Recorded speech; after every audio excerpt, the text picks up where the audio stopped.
Well, Donald Trump has been on the offensive all this week. He took aim at multiple targets, some familiar ones like the press.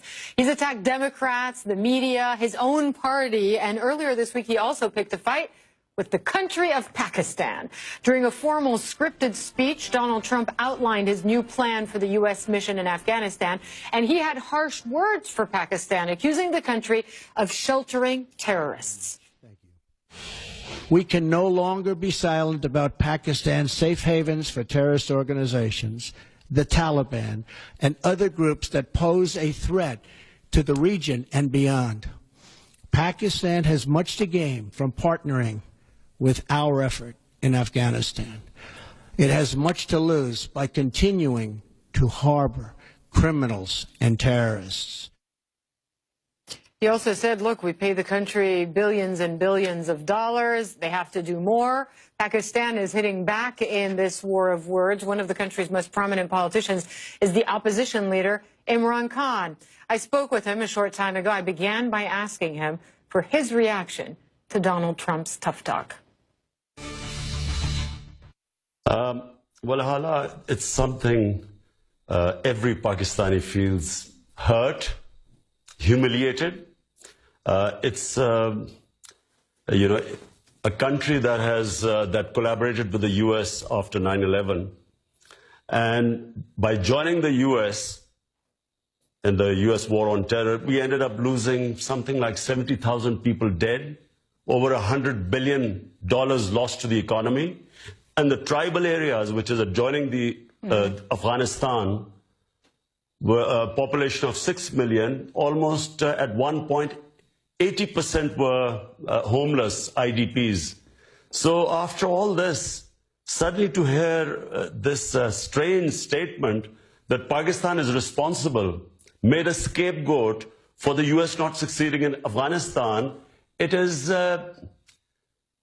I just have to say that it is deeply painful for all of us. So you don't acknowledge that Pakistan is turning a blind eye sometimes, the government itself? I spoke to Zalmay Khalilzad, the former American ambassador to Afghanistan. He said it's not true. The government knows where these extremist groups are. This is what he said, that essentially they're not just in these tribal zones, but in the big cities themselves, if you could listen. In fact, the leadership of the Taliban are in the city of Quetta. Other leaders are in places like Peshawar, big cities of Pakistan.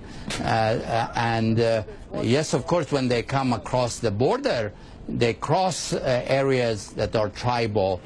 But the government of Pakistan knows where these people are.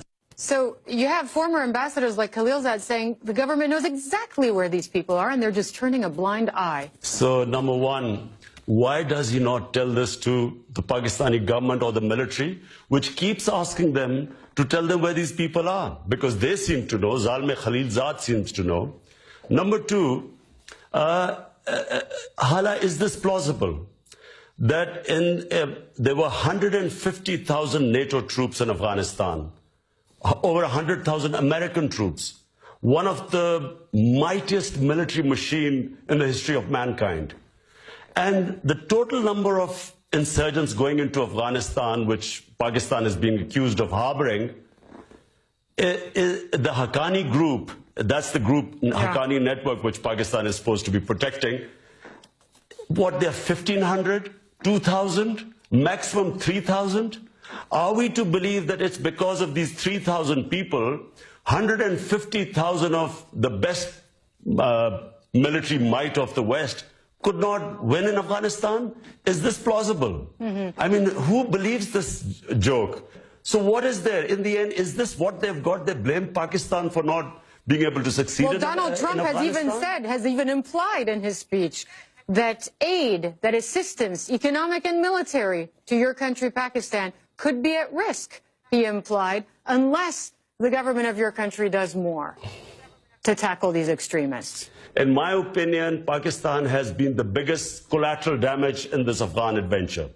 It was ill thought out. There was no definite aims. They never tried a proper political solution in Afghanistan.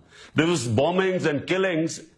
And to blame Pakistan at the end, who is the biggest sufferer of this war. Which country has lost 70,000 people going in to help the Americans in Afghanistan? And when they talk about loss to the economy, it's over $100 billion. I mean, the government has come up with this statistic. But you'd be okay with some of this U.S. aid being suspended if, in fact, Donald Trump goes down that road? You'd be okay with that? I would certainly recommend it to our government. I'm in the opposition. I would recommend that we could do without this aid. We are much better off staying out of Afghanistan. This aid has been very costly to us in terms of, as I said, not just the loss to the economy, but the number of Pakistanis killed, wounded, lost limbs in these bomb attacks. We would do without this aid. You do admit, though, that your country has a terrible problem with some of these groups that carry out horrific attacks. Just a few months ago in Lahore, 80 people killed in a single attack. If you were prime minister, if you were the head of the government, what would you do differently? In my opinion, Pakistan, all the political parties have come to the table and we have come up with what is called the National Action Plan, where we feel that all militant groups within Pakistan should be disarmed. So this is a consensus reached in Pakistan after all this bloodshed. And that's really the way of going about it, because the legacy of the 80s has to be brought to an end. And only the government should have monopoly of arms. One last thing, a message to Donald Trump. I mean, you heard what he had to say about your country. You heard what he had to say about his strategy for Afghanistan, your neighbor. What would you tell him? What would your advice be? I would say that this is a deeply flawed policy. It's more of the same. If he's going to send more troops, what are these troops going to do which 150,000 NATO troops could not do? And I feel that his stated policy of killing the enemy, I mean, that's what they've been doing for all this while. I think they should change policy. They should engage the neighbors. That means China, Russia, and Iran. And they should try and form a government of consensus. And actually, the U.S. should think of leaving Afghanistan. Because as long as there are troops in Afghanistan, there's always going to be a problem. If they can do it simultaneously, get the neighbors on the same table, bring them on a dialogue with the Taliban, and then have a withdrawal, and at the same time, a government of consensus is set up in Afghanistan. To me, this is the only solution. Do you see yourself as having a clearer path to becoming prime minister? I know you're in the opposition now, but Nawaz Sharif was removed a few weeks ago. How do you see the next few months playing out for you in terms of that ambition? Well, I'm, a sportsman. My training is as a sportsman, so I'm always optimistic. I always think I'm going to win. And I do feel this time that this is our time, this coming election.